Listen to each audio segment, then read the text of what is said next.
दोस्तों आज का पहला क्वेश्चन है कॉन्सनलेस सॉइल आर फॉर्म्ड बाय। दोस्तों इसका आंसर होगा फिजिकल डिसइंटीग्रेशन ऑफ रॉक्स।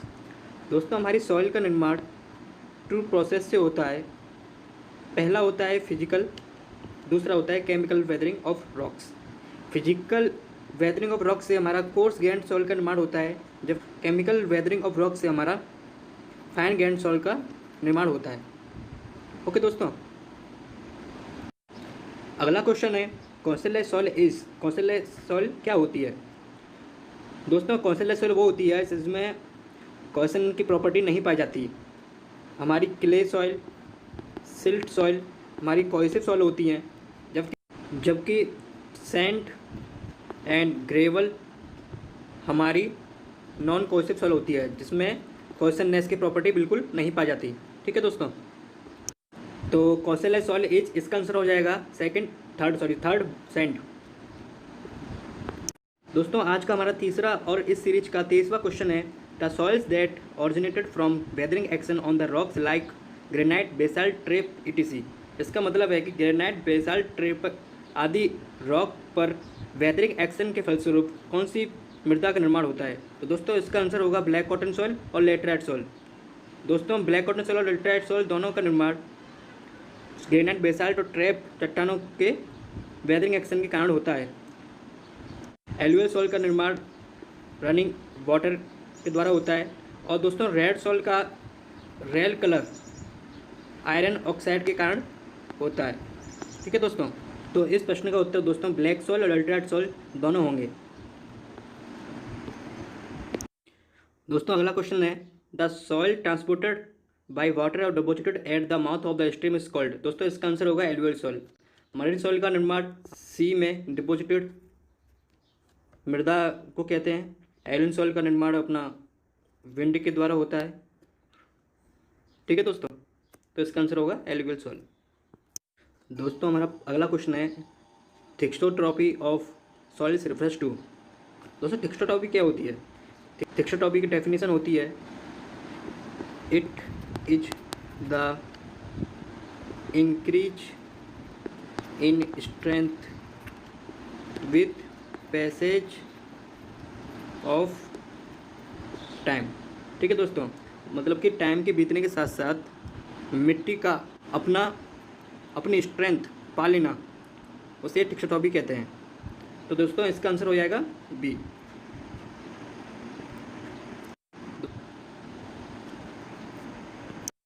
दोस्तों अगला क्वेश्चन है consider the following statement in the context of aeolian soil. हमें बताना है कि नीचे दिए गए स्टेटमेंट्स में से एलन सॉइल के बारे में कौन सा स्टेटमेंट ठीक है।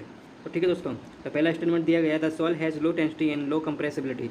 दूसरा स्टेटमेंट है the soil is devoted by the wind, the soil has large permeability. तो दोस्तों पहला जो स्टेटमेंट दिया गया है low density and low compressibility, ये बिल्कुल रॉन्ग है, क्योंकि हवा के द्वारा लाई गई मिट्टी जो एलन सॉइल होती है इसकी डेंसिटी हाई होती है और कंप्रेसिबिलिटी भी हाई होती है। सेकंड ऑप्शन दिया गया है the soil is devoted by the wind. Yes दोस्तों बिल्कुल ठीक है, विंड के द्वारा लाई गई मिट्टी को ही हम एलन सॉइल कहते हैं। The soil has large permeability, aeolian soil की परमेबिलिटी भी लार्ज होती है। It has low resistivity to retain fluid. तो दोस्तों इसका आंसर 2 और 3 करेक्ट हो जाएगा, answer C is correct. Okay दोस्तों आज का हमारा 7वां और इस सीरीज़ का 27वां क्वेश्चन है लॉयस इज ए सिल्टी के लिए formed by the action of. तो दोस्तों आपको पता होगा कि मैं पिछली वीडियो में आपको बता चुका हूँ कि लॉयस का निर्माण विंड के द्वारा लाई गई मिट्टी से होता है। तो इसका आंसर ए इज़ करेक्ट। दोस्तों अगला क्वेश्चन है by an agriculturist soil is defined as. मतलब कि एक कृषि वैज्ञानिक के तौर पे सॉइल को कैसे डिफाइन किया जाता है। तो दोस्तों पहला इसका ऑप्शन है the loose mantle at the surface of the earth which favours the growth of plant. मतलब जो मिट्टी पौधों की वृद्धि के लिए सहायक होती है उसे ही हम सॉइल कहते हैं। तो दोस्तों इसका पहला आंसर ठीक है। दूसरा आंसर दिया गया है a natural aggregate of mineral grains loose or material cohesive and inorganic or organic in nature. दोस्तों ये बिल्कुल गलत दिया गया है। और डिसइंटीग्रेटेड रॉक्स ये किसी भी एंगल से सॉइल को डिफाइन नहीं करता है। तो दोस्तों ये भी गलत है, तो हमारा सही आंसर हो जाएगा आंसर ए। दोस्तों अगला क्वेश्चन है हमारा gravel and sand belongs to the following category of soils. Gravel और सैंड हमारी कौन सी कैटेगरी में आती है। तो दोस्तों पहला ऑप्शन दिया गया है इसका एक्सपेंसिव सॉइल, जो कि इसका आंसर नहीं है। एक्सपेंसिव सॉइल नहीं हो सकती gravel and sand. Marine soil भी इसका आंसर नहीं है। एलुवियल सॉइल, दोस्तों एलुवियल सॉइल वो सॉइल होती है नदी के द्वारा भाग लाई गई होती है। आपको पता होगा ग्रेवल एंड सैंड नदियों के द्वारा भाग लाई गई मिट्टी को ही कहते हैं। दोस्तों तीसरा आंसर ठीक हो जाएगा। हम चौथे आंसर को भी देख लेते हैं क्या दिया गया है। चौथा ऑप्शन हमारा कोहेसिव सॉइल। तो ग्रेवल सैंड हमारी नॉन कोहेसिव सॉइल होती हैं, as you know gravel sand are ours non cohesive soil. So answer D is also wrong. तो आंसर सी इज राइट होगा। ओके दोस्तों अगला क्वेश्चन है अपना, consider the following clay minerals. हमारे क्ले मिनरल्स नीचे दिए गए हैं और पूछा गया है कि what is the correct sequence and increasing order of there plasticity index. अब ये सब अभी दोस्तों ये प्लास्टिसिटी इंडेक्स क्या होता है तो आपको दोस्तों बता देता हूँ। तो दोस्तों प्लास्टिसिटी इंडेक्स हमें ये बताता है कि सॉइल हमारी कितनी प्लास्टिक है और कितनी नॉन प्लास्टिक है। प्लास्टिसिटी इंडेक्स के बारे में आने वाली वीडियो में आपको अच्छी तरह से बताऊंगा, ब्रॉड तरीके से बताऊंगा, आगे वाले भी बहुत अच्छी तरह डिस्कस करेंगे। तो दोस्तों अभी के लिए इतना समझ लेते हैं कि प्लास्टिसिटी इंडेक्स हमारा का formula liquid limit plastic limit होता है। दोस्तों ये बहुत ही इंपॉर्टेंट फॉर्मूला है और कई बार परीक्षा में आ चुका है। IP = WL - WP। तो प्रश्न पे आते हैं। प्रश्न कह रहा है कि हमारा दिए गए क्ले मिनरल्स को इंक्रीजिंग ऑर्डर में लगाना है। तो दोस्तों पहला दिया गया है हमारा तो मोंट मोलिनाइट, इल्लाइट और केलोनाइट। तो